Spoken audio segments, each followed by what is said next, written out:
Now, let us look into the scoring of this task. The first scale of scoring is content, that is how well you describe it, what all you put in there and what all you don't mention when you are describing the image. This is done on a scale of 0 to 5, where you get a 5 if you have described the image completely completely with all the information that is there and in an organized manner. You get 4 if you do it less than 100% of the information. You get 3, 2, 1 and so on. Now, remember when I say content means how well you describe the image, I mean 1, the information that is there, and second, the organization of the information. For example, I'll just give you a small example. Suppose you see a circle and then you see a circle within it and then finally you see a star. So, if you are supposed to describe this image and you say that there is a circle inside which there is a star, and outside the circle there is one circle and then there is another circle. That is not well organized, where you started with the circle, then you mention the star, then you mention this and then you mention this. A better way of it would be, there is a big circle inside which there is a smaller circle followed by another smaller circle which has a star inside it. So either you start from here or you go from here. So basically your organization as well as the entire information is equally important in order to get 5. Coming to pronunciation. Pronunciation basically means how clearly you describe the image. If you remember, go back to the sounds of English, the 44 sounds of English, and maybe try and notice the differences that you have with native speakers.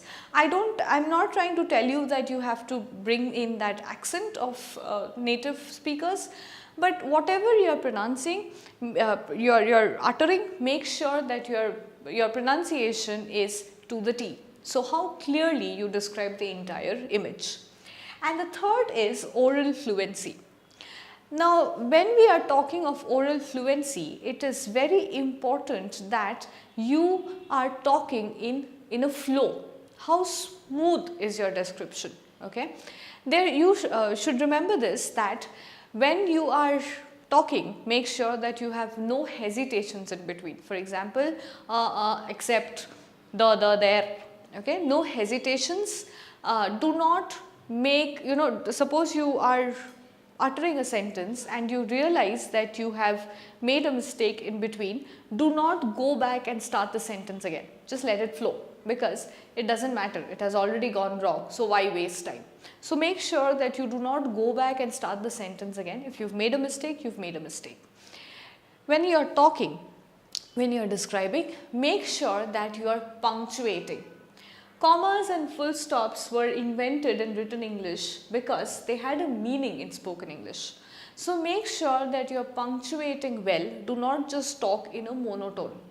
One more thing, make sure that you are focusing on the content words more. You are putting more emphasis on the content words. The scale is again the same, 5 to 0, where if you are fluent enough, you are as fluent as a native speaker, you get 5, and then it keeps decreasing till 0, where you are not intelligible at all. What I mean is, the computer cannot understand your speech at all. That is where you get 0. Now, one suggestion. In that moment, in that fleet of time, you might be too nervous to understand that image. Even if it's a map of India, you might be too nervous to utter a word. But as I keep saying, I will say this again, please make sure that you utter something. Even if, say, you see a pie chart, okay, a simple pie chart, just make sure that you say, this is a pie chart. You at least get 1. So make sure that you say something, because the computer will try and give you marks even for one word that is legible to it. So whatever you see, say you see a map, okay, just say this is a map which shows so and so. You might not understand what the map is showing, but at least the fact that you said this is a map, it is a complete sentence and it is a grammatical sentence with the correct content, you will get at least 1. So make sure that you do not leave the question unanswered. Now let us see how to do the task.